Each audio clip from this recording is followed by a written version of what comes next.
मुख्यमंत्री विष्णुदेव साय अचानक पहुंचे अछोटी, निर्माणाधीन मेहतारी सदन का लिया जायजा।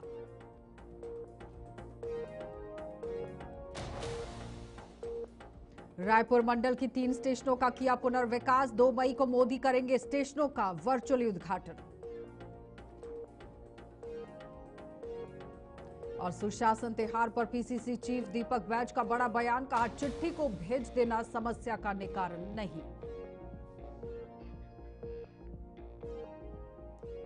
नमस्कार, बुलेटिन में आपका स्वागत है। मैं हूं आपके साथ आशा सरवाल। चलिए शुरुआत करते हैं छत्तीसगढ़ से जुड़ी खबरों की। राज्य सरकार द्वारा सुशासन को जन जन तक पहुंचाने के उद्देश्य से चलाए जा रही सुशासन तिहार के अंतर्गत आज मुख्यमंत्री विष्णुदेव साय ने दुर्ग जिले के ही धमधा विकासखंड अंतर्गत ग्राम अचोटी का दौरा किया है।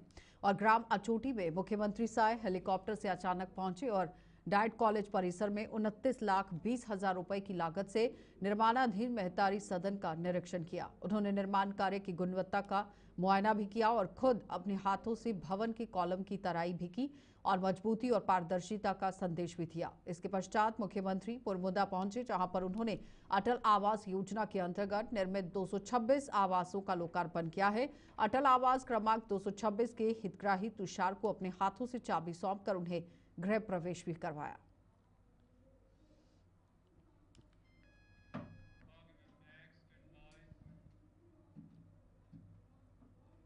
तो छत्तीसगढ़ के मुख्यमंत्री विष्णुदेव साय ने यहां दुर्ग जिले के ही धमधा विकास खंड और ग्राम पंचायत मुरमुदा में आयोजित समाधान शिविर का आयोजन किया, जहां पर उन्हें लोगों को भी संबोधित करते हुए देखा गया। इस अवसर पर उन्होंने कहा कि सरकार का काम केवल योजनाएं बनाना नहीं, बल्कि उनका लाभ अंतिम व्यक्ति तक पहुंचाना भी है। मुख्यमंत्री साय ने समाधान शिविर में प्रधानमंत्री आवास योजना के हितग्राहियों को गृह प्रवेश की चाबियां, मनरेगा श्रमिकों को जॉब कार्ड, पात्र हितग्राहियों को ही सामाजिक पेंशन, किसानों को किसान credit card, cheque, ATM card वितरित किए गए। मुख्यमंत्री साय ने कहा कि सरकार का कार्य सिर्फ शासन चलाना नहीं, बल्कि जनता की सेवा करना है। जब शासन जनता के द्वार तक आता है, तभी असली सुशासन स्थापित होता है।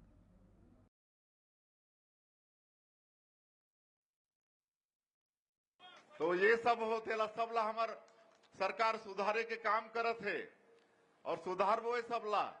और प्रधानमंत्री आवास के विषय में तो बताई न हमारे विजय शर्मा जी आज जो पंचायत मंत्री हैं, तो उमन के पास में ये घर देने की जिम्मेदारी है।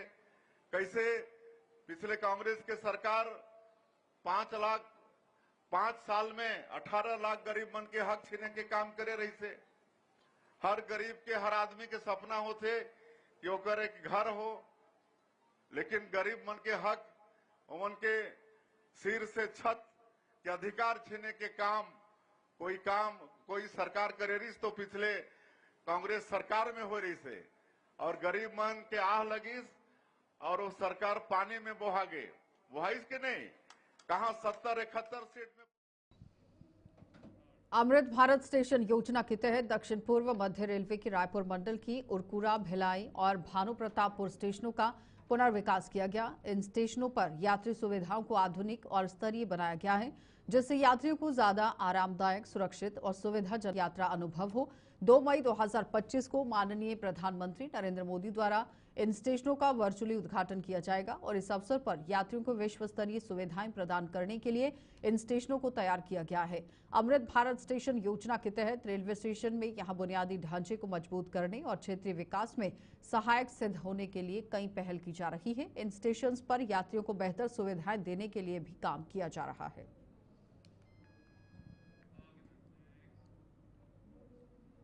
छत्तीसगढ़ में सुशासन तिहार के तहत मिले हुए 45 लाख आवेदनों में से यहां 75% के निराकरण के द्वारा दावा सरकार कर रही है, लेकिन पीसीसी चीफ दीपक बैज ने इस पर सवाल उठा दिए हैं। उन्होंने कहा कि समस्या के समाधान के लिए संबंधित विभाग में चिट्ठी भेज देना समस्या का निवारण नहीं होता। दीपक बैज ने यहां चिंतकोट में सीएम के दामाद और बेटी के लिए मुर्गा का इंतजाम न कर पाने के चलते सरपंच के खिलाफ नोटिस जारी करने और सरपंच समेत 12 लोगों पर कानूनी कार्रवाई करने पर भी सवाल उठा दिए। उन्होंने कहा कि बिस्तर में यहाँ आप देखिए, ये बस्तर की बात हो रही है ये पूरा मामला।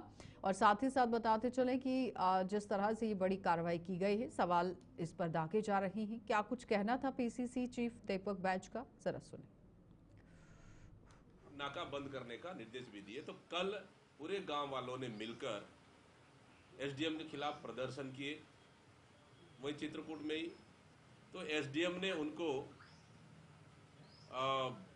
विभिन्न धाराओं के तहत सरपंच एवं अन्य 12 लोगों के खिलाफ में विभिन्न धाराओं के तहत कार्रवाई किया, विभिन्न संगीन धाराओं के खिलाफ कार्रवाई किया।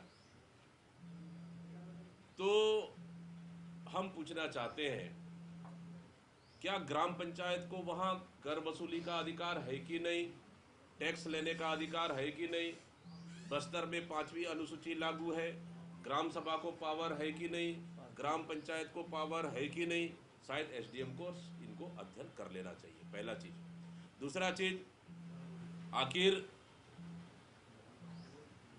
दामाद तो सीएम के ही नहीं, वो हमारे भी दामाद हैं, राज्य के दामाद हैं।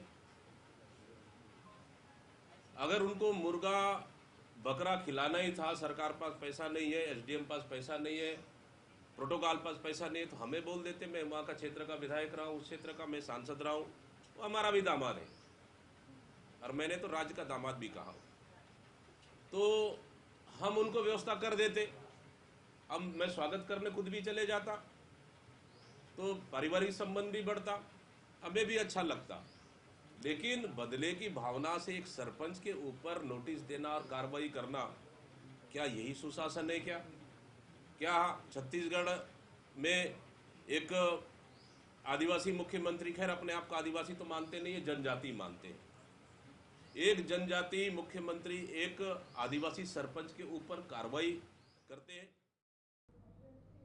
हर सोमवार की तरह इस सोमवार भी आप देखिए कल किस तरह से रायपुर में संयुक्त कलेक्टर प्राची मिश्रा के नेतृत्व में कलेक्ट्रेट चैम्बर कार्यालय में जन दर्शन रखा गया। ये पूरा कार्यक्रम आयोजित किया गया था। इस कार्यक्रम में जिले के विभिन्न विकास खंडों के दूर दराज से आए हुए नागरिकों, ग्रामीण जनों, महिलाओं की समस्याओं, शिकायतों को सुना गया और साथ ही साथ बताते चले कि किस तरह से यहाँ पर एक बड़ी बात कह दी गई थी, लेकिन फिलहाल निर्देश संबंधित अधिकारियों को निर्देश दिए गए।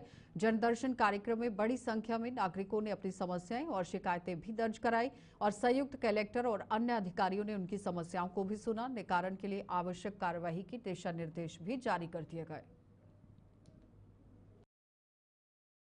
प्रत्येक सोमवार को यहाँ जनदर्शन का आयोजन होता है। आज विशेष दिन रहता है, होता तो हफ्ते में 7 दिन होता है, लेकिन आज विशेष रहता है और जो भी आवेदन हमारे पास में प्राप्त होते हैं उसको संबंधित विभागों को भेज दिया जाता है। जी,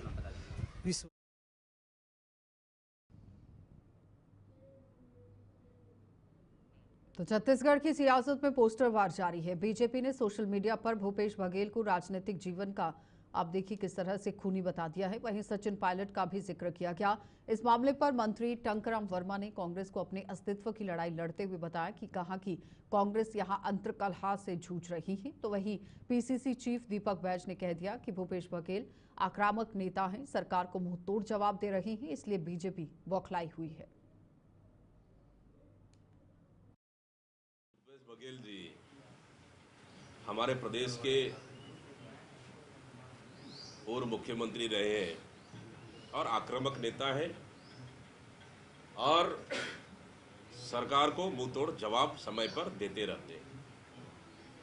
कहीं न कहीं खिसियाई बिल्ली खंबा नोचे का काम कर रहे हैं और भारतीय जनता पार्टी का ये बौखलाहट है जो इस तरह का पोस्टर जारी कर उनको दिखाने का प्रयास कर रही है।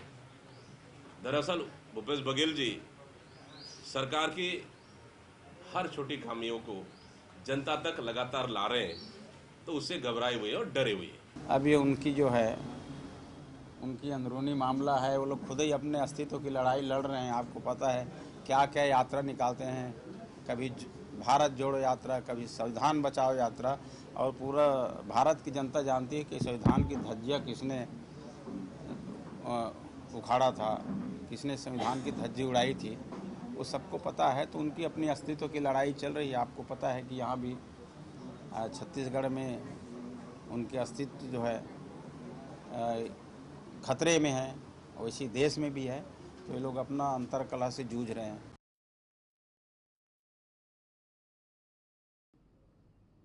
भारतीय जनता पार्टी महिला मोर्चा ऑपरेशन सिंदूर की सफलता पर भारतीय सेना और प्रधानमंत्री के प्रति आभार व्यक्त करते हुए सिंदूर यात्रा का कार्यक्रम कल 21 मई शाम 5 बजे नगर निगम मुख्यालय से जयस्तंभ चौक तक करने जा रही है, जिसकी तैयारी यहां जिला कार्यालय एकात्म परिसर में बैठक संपन्न हुई है। और उक्त बैठक में रायपुर शहर जिलाध्यक्ष रमेश सिंह ठाकुर, जिलाध्यक्ष महिला मोर्चा सीमा साहू और सिंदूर यात्रा की जिला प्रभारी ममता साहू, महामंत्री वंदना मुखर्जी और स्वप्निल मिश्रा सहित सभी जिला पदाधिकारी एवं मंडल अध्यक्ष वहां पर उपस्थित रहे। पहलगाम में हुए आतंकी हमले में जिस तरह से आतंकवादी लोग कायराना हरकत किए और महिलाओं के सिंदूर उजाड़े, सुहाग उजाड़े, जिसका करारा जवाब हमारी भारतीय सेना ने दिया। हमारे प्रधानमंत्री माननीय नरेंद्र मोदी जी के नेतृत्व में भारतीय सेना ने पाकिस्तान के आतंकी ठिकानों को ध्वस्त किया और जिस ऑपरेशन चलाया गया उसको ऑपरेशन सिंदूर का नाम दिया गया। यह महिलाओं के लिए, नारी शक्ति के लिए सम्मान का विषय है, गौरव की बात है और इसी वजह से उनके प्रति आभार व्यक्त करने के लिए छत्तीसगढ़ के चर्चित शराब घोटाला मामले में यहां एसीबी ईओडब्ल्यू ने एक बार फिर से जेल में बंद पूर्व मंत्री कवासी लखमा के ही करीबियों के घर दबिश दी। दुर्ग में आम्रपाली सिटी स्थित अशोक अग्रवाल के घर समेत प्रदेश भर के 20 से ज्यादा ठिकानों पर छापेमारी कार्यवाही की गई और दुर्ग, भिलाई, महासमुंद, धमतरी में ही टीम ने दबिश दी और ईओडब्ल्यू एसीबी की टीम इस्पात नगरी भिलाई के ही आम्रपाली सोसाइटी में कारोबारी अशोक अग्रवाल के घर पर जांच कर रही है। और बताते चलें कि अशोक अग्रवाल यहां पूर्व में खुर्शीपार में रहते थे।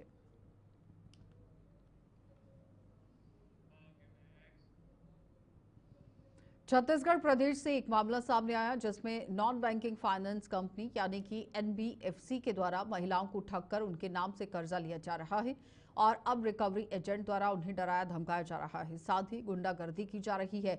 महिलाओं को लेकर अश्लील टिप्पणियां करने पर भी आरोप लग रहे हैं। सारे मुद्दों को लेकर प्रदेश भर की पीड़ित महिलाओं द्वारा आज कलेक्टर गार्डन से लेकर सुंदर नगर रिजर्व बैंक ऑफ इंडिया की शाखा तक पैदल मार्च निकाला गया और आरबीआई को ज्ञापन सौंपा गया। उन्होंने मांग की कि ऐसे नॉन बैंकिंग फाइनेंस कंपनी के ऊपर कार्रवाई की जाए, साथ ही इन महिलाओं का कर्ज माफ किया जाए।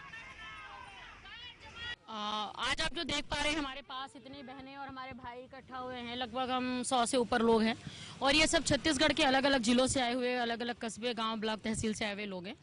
इनको जबरदस्ती कर्ज के दलदल में ढकेला गया है और इसके विरोध में कंटिन्यू शासन प्रशासन को अवगत करा रहे हैं, उनसे इंसाफ की मांग कर रहे हैं, कर्ज माफी पे बात कर रहे हैं, जिसको गलत तरीके से मिला उस पर कुछ कार्यवाही हो। आप ये बताइए, 60 साल की महिला का दिन में 5 बार आधार कार्ड अपडेट होता है और सेम टाइम पे 5 बार एक ही दिन में लोन मिल जाता है। ऐसा तो संभव नहीं है आरबीआई की गाइडलाइन और एनबीएफसी के तहत। आपको ये भी पता है कि जो आदमी देने में सक्षम नहीं है उसको आप 13 बार लोन दे रहे हो। एक गांव की महिला है जिसके पास रोजगार नहीं है, बिजनेस नहीं है, आप उसको किस बेस पे 13 लोन दिए हो? एक लोन अगर आप मुद्रा लोन देते हैं तो समझ में आता है कि सरकार की एक योजना महिलाओं को सशक्त करने के लिए है, लेकिन अलग अलग कंपनियों से 13 लोन आप दिला रहे हो, क्यों दिला रहे हो?